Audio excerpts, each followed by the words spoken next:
It's Jeff here once again with Entrepreneur Essentials here at T-Werx, and I am going to have a great time today with Maria Gatling here. Thank you. And she's going to talk a lot about her entrepreneurial journey, which is very interesting, and what she does, which really came out of a passion that she had. And what we've always talked about on the show is follow your passion, do what you enjoy, and then work's really not work. And right down below us is a subscription button, and you need to make sure you subscribe to the channel, because otherwise you're going to miss these interviews. You'll miss all the little special extras that we throw in. So make sure you subscribe today. Just do it right now. So Maria, Hit it. how are you? I'm very good. Tell us a little bit about your entrepreneurial journey. Sure. My background is in graphic design and publishing and raising 4 children. Okay. Who are all young adults now.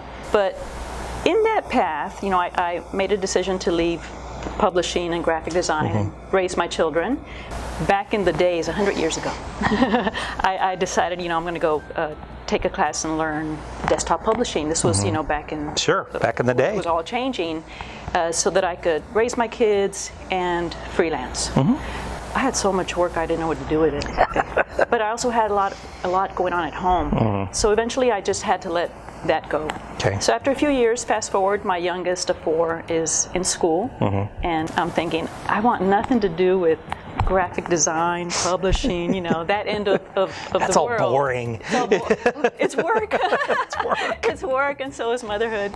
Yeah. So I thought, you know, I'm going to go take a bunch of art classes and just fill my soul. I mean, I had thrown away my portfolio. Wow.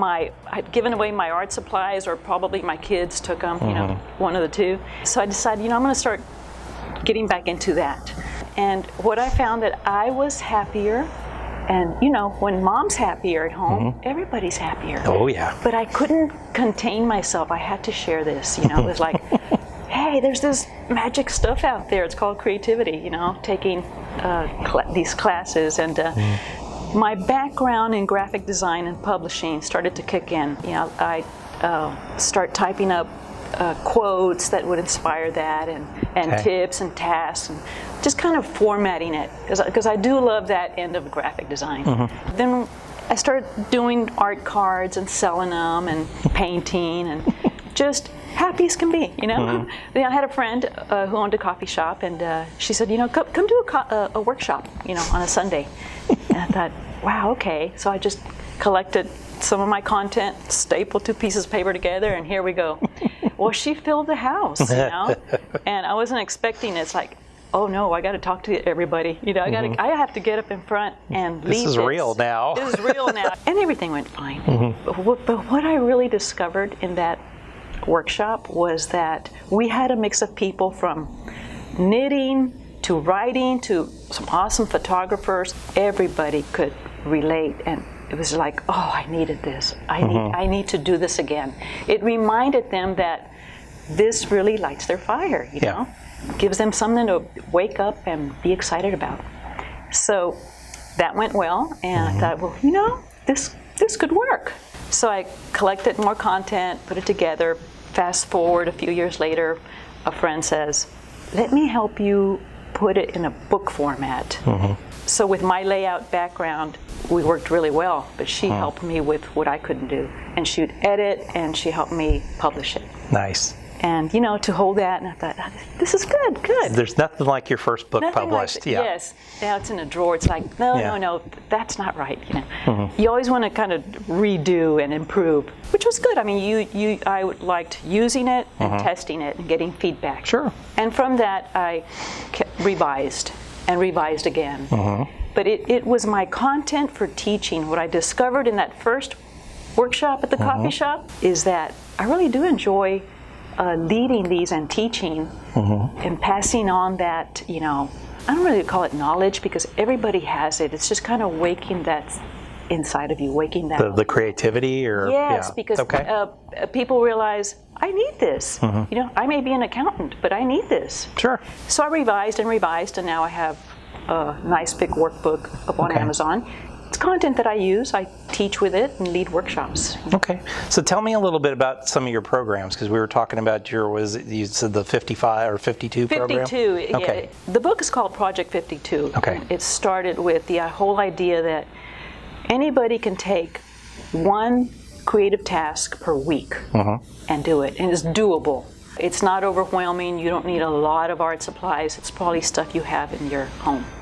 My goal was that I didn't want people to feel like, well, I got to go out and buy all these art supplies and it's going to take me 6 hours. I'll do it later. All the excuses. Right, yeah. all the excuses. So I gave them no excuses. That itself is a workshop. In fact, every task could be a workshop. Sure. So that's one workshop, and from that I created other workshops, like keeping a notebook. I mean, you'd be surprised. People are fearful of, what do I put in here? What do I do? It's just getting people rolling. That's all it is. The simple task of photo walkabouts, leading people through that. So those are just a few of my workshops. You also have in-person workshops that fit with these, correct? Oh, yes, correct. So it keeps people then actually attaining it. There's accountability. Exactly. There's a lot of power to the energy of groups. When you're in a room together and you're creating together and you're sharing whatever it is that you did right there and then and why. I mean, a lot comes out. People learn with each other. I learn a ton from everyone that attends my workshops. I mean, I always feel like I got more than they did. Yeah, which is phenomenal. Well, I mean, but that's why you did it. Yeah, that's exactly why you did it. What's new in your world now? I have a small pocket-sized book called Coffee Break Creativity. Okay. Taking it another step, simpler. You can carry it with you. So it's 101 ways to be or stay creative. I love this. Simple. Yeah. Really simple. Not all of them are things that you can actually do in the book. Some of it might be something like watch a YouTube or a TED Talk, presentation. Something to inspire you. I love it. So that little book is actually what I'm working on now to do workshops, sessions. I'm really wanting to promote people giving the gift of creativity as well. So I encourage people to use them as a gift or as a card. Write a note, happy birthday, you have a creative year. That is awesome. Yeah. I love that. All right, so fast 5 questions now. Yikes. You wake up in the morning, business is totally gone. You have $500, laptop, computer, place to live, food and clothing. What do you do first? First, I think I'd have to just say that I'm really grateful for having those things. For me, gratitude is top of my list always. And then just pausing, what I want to do next instead of rushing into something. But it would definitely be, I don't see myself doing something that's outside of the creative world. Yeah, it's who you are. It's who I am. You'd be amazed at how many people answer the question, well, I would just go back to doing what I do today. I didn't lose the knowledge. I may have lost the business. I still have the knowledge, so I just go back to doing what I'm doing today. So you get creative and do something a little differently still in that. In the same field, but that says that you love what you do. I love what I do. And now that I look back, I think I've loved this since I was a child. Well, you just get to continue to be a child instead of those people that stop being a child. Well, and it's interesting you say that because, I like to say that what I do is a simple invitation to bring back that joyful, creative force that we had as children. Absolutely. In fact, we need it. We really do. We learn from it. Kids are pretty amazing. They really are, and and our brains are pretty amazing. What's been your biggest entrepreneurial error or mistake? Probably not seeing it as a business. Okay. People love these workshops, and they'll pay for these workshops. Sure. Probably not recognizing that years ago. Okay. What was the point where all of a sudden that clicked for you? When you start to get a call from a company that says, we really liked your free talk that you did for us. We'd like to hire you to do a workshop. And when that starts to happen, they want to pay me for that? This is great. Well, yeah, you kind of backed into it. That we're willing to have you come and do more of this. We like this. Yeah. Right, and then just to get the feedback, Sure. from people. When's your next workshop? Can I get on your list? That's awesome. What's a good book you recommend? In my field, I have a few tops, but I still go back to Twyla Tharp's The Creative Habit. Okay. Learn it and use it for life. Nice. You know, she's a choreographer. Okay.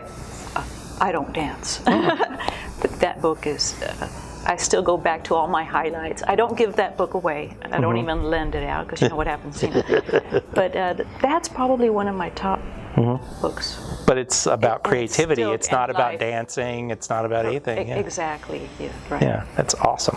What's a good tool that you use in your business every day? Every day, my notebook. Okay. And I have to say, my workshop, keeping a notebook, is probably my favorite to teach. And the reason is that, you know, look, creative minds in history kept notebooks. Why don't we? There's so much value to that. In fact, I have been looking back through every notebook for the past years. I have this stack. And just reading through them page by page. Sometimes you get re-inspired by some of the content. For instance, I like to listen to podcasts and take notes. Okay. And so I'll, you know, jot down my notes or watch a TED Talk, take notes. And there's just so much. And it might not be, you might not be ready for that information today, but if you go back and review it again. And you see it differently. You just see it differently. And a notebook can be so much fun. You know, sometimes people think, well, I'm not really a writer. Well, I'm not either. But we all have this sense of, you know, expression, this need to express, and it's a way of documenting your life in your own style. You go back and look through it through your notebooks, and like my daughter says, I want these when you die. Because we'll sit there with a cup of coffee. It's a total record, yeah. And she's like, oh my gosh, this was great. Do you remember this, Mom? You know, and I'll print out photos from my printer. Just paste them in there, yeah. Because a photo just says so much. And you know, with the digital world, we have, you know, thousands on our phone. And recently I started ordering prints again. People think, well, it's got to be perfect. No, it doesn't have to be perfect. My writing in there, sometimes I can't read my own writing. I love that tool. Yeah. Keeping a notebook. That is awesome. How do people get a hold of you? Well, you can go to my website, which is just mariagatling.com. Okay. In fact, it'd be great if they get on my list so they get updates on my workshops. That is brilliant. Or they can email me from there. Okay. And they can take a look around. Yeah, go on there. I'm sure it's really creative. Who is this crazy lady? Who's this crazy lady? Yeah. And that also will be on our show notes page. So if you want to go to Maria's page, just go click right on there, go visit her. She's a really nice lady. Check it out. I bet your workshops are a blast. I have fun. That's always good. How often do you get to be like a child, you know? It's awesome. Why not? Outside the lines. Yeah. You know, here's one last thought, is that you'd be surprised at the ideas that come out of these workshops. That you just... When they're allowed to be just creative again. Exactly. Thank you. Well, folks, you definitely need to meet her. You definitely need to go to a workshop. If you're feeling like you need some creative energy, this is the lady that can help you do that. Thank y'all. As always, we love when you come on here to Entrepreneur Essentials. And Maria, thank you so much for coming out today. Thank you for having me. Really appreciate it. Thanks, and we'll see you next week.